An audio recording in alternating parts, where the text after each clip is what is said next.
This is Richard Fowler. I'm John Kilpatrick with Okolona Aikido, Louisville, Kentucky, USA. And I put up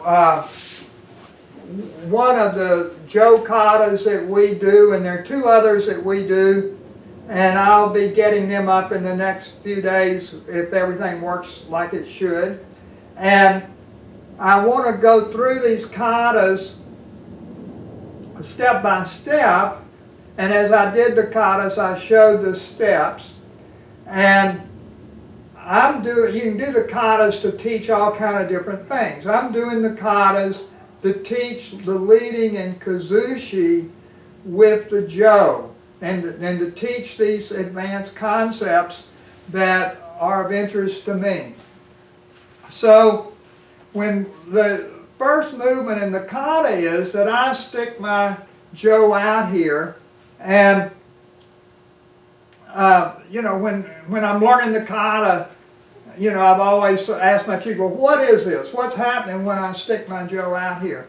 And it could be a couple of things. I could be attacking him, or I could be just in a guard position, or I could be just putting my Jo up here to get him to attack it as bait. Now, there are two ways of holding a sword or a Jo. One way is where I'm pointing the end of it at his eyes, and I don't practice this way, so I'm not sure I'm really doing that. But when I do that, I want to minimize the Jo so that he can't see its size. I want it to be as invisible as possible. That's not what we do. What we're going to do is use the Jo to manipulate our partner's attention. For that, I need for him to really see it.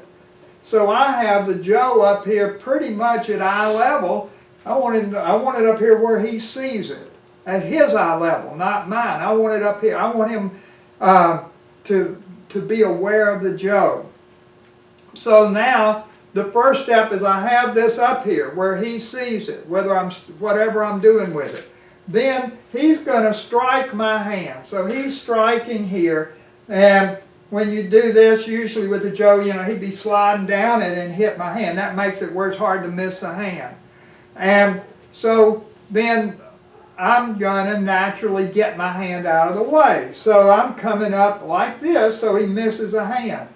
This is the way the kata, I was taught the kata. I was taught it where it's out here, this comes back, and then it goes back. This is for all three katas. All of them start the same way, so you know this is pretty important.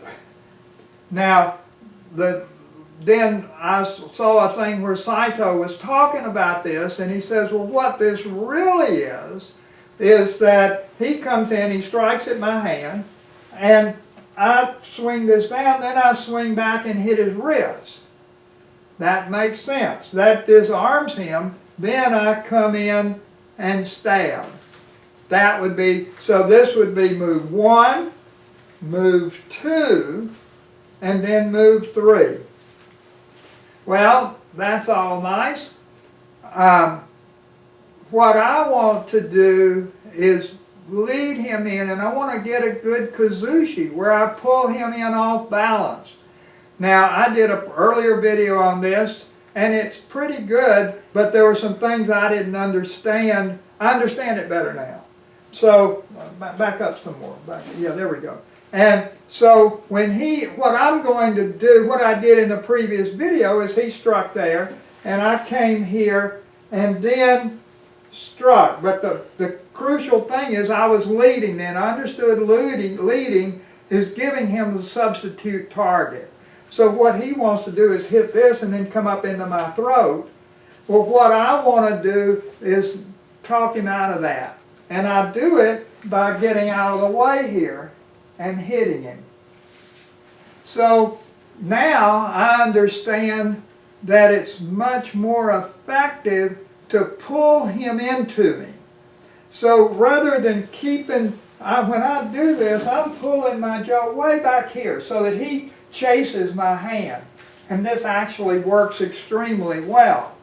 So he chases my hand, And when I do this, with the Jo, they tell you that you slide your hand on it. And I thought, well, gee, why do you slide your hand on it? Seems like a pool cue. It seems to me like it'd be so much stronger if you did it like you do a bow, where you grip it with both hands. Well, the thing is, a bow's a lot longer, and so you don't have to worry about this so much. But when he comes in here, by sliding this down, it gives me a lot of reach. I can smash his hand, and then I twist back with my body and drive this through him. So that's the first 3 movements of the kata. It's 1, and then he comes in, 2, and then 3. Let's do it from the other side so they can see it from the other side. So he, now I have to watch the lights here, I have to be very careful. So he strikes,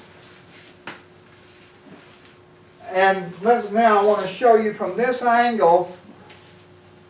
What's really important here is, you know, we talk about in freestyle, we say there are 3 principles. Never retreat, never stand still, and never let the person have your back. And here in doing these katas, you really never stand still. So I have this up. When I bring this back, I'm keeping this Jo on the line you're attacking on. But I'm getting well off the line. So I'm coming here and getting well off. Now I'm dropping this Jo down so I don't hit the light. I wouldn't normally do that. And then I step in. So I'm here. I would be bringing this back, and I bring it as far back as I reasonably can. And I'm keeping, and this is easier to do if you keep this elbow bent. I can't do that here with the lights is low. But, so I'm bringing this back. I slide my hand down as I do that so that I have a lot of Jo. I can really smash his hand. And then I come back onto the line and go, and that's 3. So 1, 2, 3. And now I'm ready to start the next movement.